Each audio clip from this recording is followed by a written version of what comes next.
Hi guys, how's it going? It's Dave here. Welcome to my YouTube channel, and today we'll be talking about international students in Australia during coronavirus. You might have already watched a lot of videos on this topic, but in this video we'll only go on the facts, and the topics we are covering in this video are these. So let's get into it. So the first is funds shown. So whenever someone is coming to Australia for study visa or for studying purposes, then they have to show funds. They have to show funds. So that funds includes 1 year of expenses, that is rent, expenditure, food money, like 1 year of someone living in some other country. So that expense, there's a certain amount for that. And then the tuition fees for the amount of period you will be in Australia. So if you're doing bachelor's, then it's the tuition fees you'll be showing for your entire course. And if you're doing master's, it's exactly the same. Okay, so there are 3 ways of showing these funds. First is income. So you can show your family income, and then that will still account as showing the funds, like per year, like this much money your family makes. And the second is savings. The savings should be at least 3 months or older, and it should be in a deposit or in a bank, so it should be like total money on the books. And the third is loan. So you can get a loan on, like a study loan on your house, or if you put a mortgage, or you can just get a study loan, but that still will count as the showing the money for your education period. And they also have to get insurance for the study period or the visa period they're getting. So if you're coming on bachelor's, then you have to show funds for 3 years of student fees, and you have to get an insurance for 3 years. That's how long your visa is gonna be. And if you're coming for masters, then same, you have to show funds for 2 years of your tuition fees, and then you have to get an insurance for 2 years. So your insurance covers if you get sick, or if you fall into some sort of accident or illness, then your insurance covers you. I think it doesn't cover you completely. It covers a certain percentage, and that the other certain percentage is paid by you, but it still does. So if you think about it, the 3 ways of showing funds were loan, income, and savings. And loan, I think, will not get affected by this pandemic, but the income and savings do get affected by this pandemic, and that's actually should be considered. Also, considering the international students show 1 year of expenses before coming here, so the students who are living here for more than 1 year should have some sort of accountability. Don't you reckon? Well, I'll let you decide. So the second is 20-hour work restriction. So first I would like to say that a lot of students who come to Australia do work in cash, and everybody knows that. And you don't get in trouble as much as soon as someone doesn't complain about you, but we will not consider this in this video. So for the sake of the video, we only consider the 20-hour work restriction. That is, you'll be working on tax, and you'll be working only 20 hours without any complications and without breaking any rules.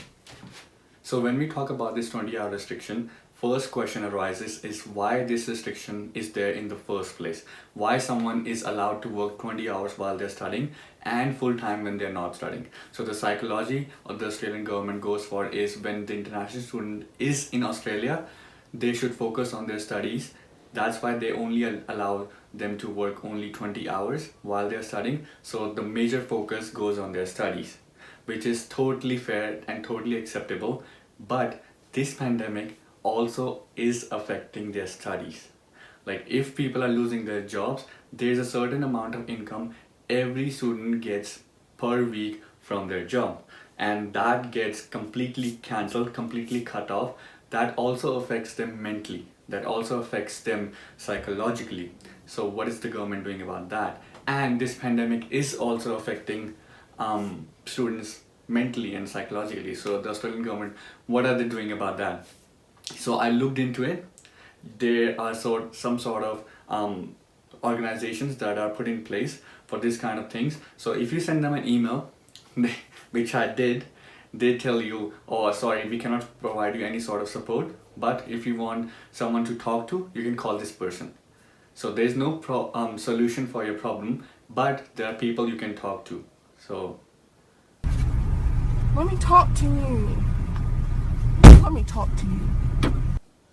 If you want to talk, please, I'll put the number in the description and go and talk if that makes you feel better, I guess. So the third thing is superannuation. So while international students or anyone for that matter work in Australia, they pay taxes and they also get superannuation from the employer. That money is like you get when you get retired.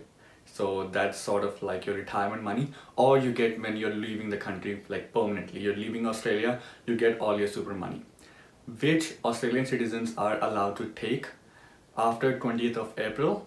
But international students, there is still a might. It's not confirmed that international students can take that money. You have to apply for it, but again, it's a might.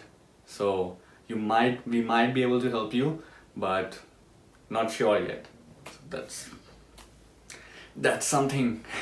So my next point is eviction. Doesn't matter if you're from international country or you are born in Australia, nobody's allowed to evict anyone at these uncertain times. So if you're having any issues with your rent or your lease has been already expired but you're still living at that place, and just try to talk to your landlord, and if he's not able to help or not willing to help, then I'll put a link in the description where you can go and talk about it and get some sort of help or advice on what to do.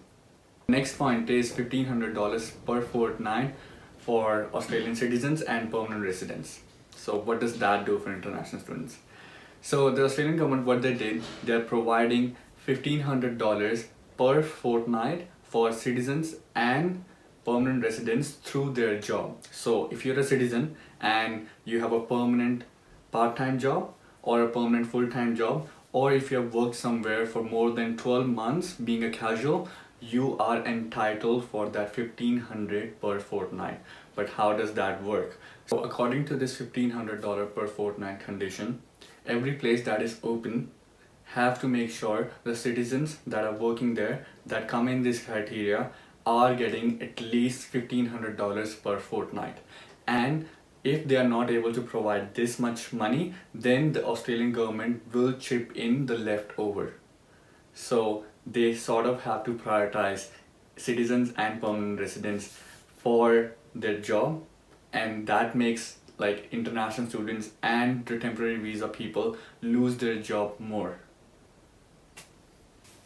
So the last point is the Prime Minister has told all the international students to go back to their home countries. I don't know if they think about things for international students or if they just don't care anymore. When an international student is coming to Australia, the Australian government is so welcoming and so happy and so accepting that time because they're paying the fees. The international students pay at least 3 times more money than any local student, and they don't get any support, and they shouldn't get any support, of course, because they're coming from another country, but they pay 3 times more than a local citizen. Okay, that's why they're so welcoming. That's why the Australian government is so accepting and so happy to accept them. Okay,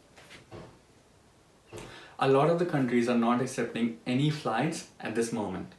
So how an international student is able to go back to their country? Okay, let's just say an international student is able to go back to their country, and okay, let's just say in these uncertain times and in this really dangerous times, an international student somehow goes back to their home, somehow reaches their home. Okay, you are still not allowed to come for at least 6 months to Australia. So if someone is in their final year and they spend all this time, energy and money to study in Australia, and because of this pandemic they have to go back, what happens with their education? What happens with their visa? There is no certain answer for that. You might be not allowed to come to Australia at all because of these circumstances. So everything you did so far goes down the drain. So that should be addressed, that should be advised on, and that should be taken care of. We are talking, some students are in their bachelor's and they are like 19-year-old or 20-year-old, and they are in a different country, separate from their parents and trying to survive in this pandemic, and what they have been told, okay, go back home, and they cannot even go back home. So what goes through that student? And what if one student does something really severe or really dangerous, you know? What if some student takes his or her life? Who's gonna be responsible for it? It's gonna be a global issue. Why no one's talking about this? So these were all the facts. But let's just talk about on a human and a more emotional level. If someone is somewhere in a country, isn't the country's responsibility to look after for the people who are actually in their country at the moment when this pandemic happens? What do you think about it? Make sure to let me know all your thoughts and all your comments in the comment section. Make sure to like this video if you like this video, and make sure to subscribe my channel. I'll be posting more videos and more frequently, and stay tuned. Thank you. Bye bye.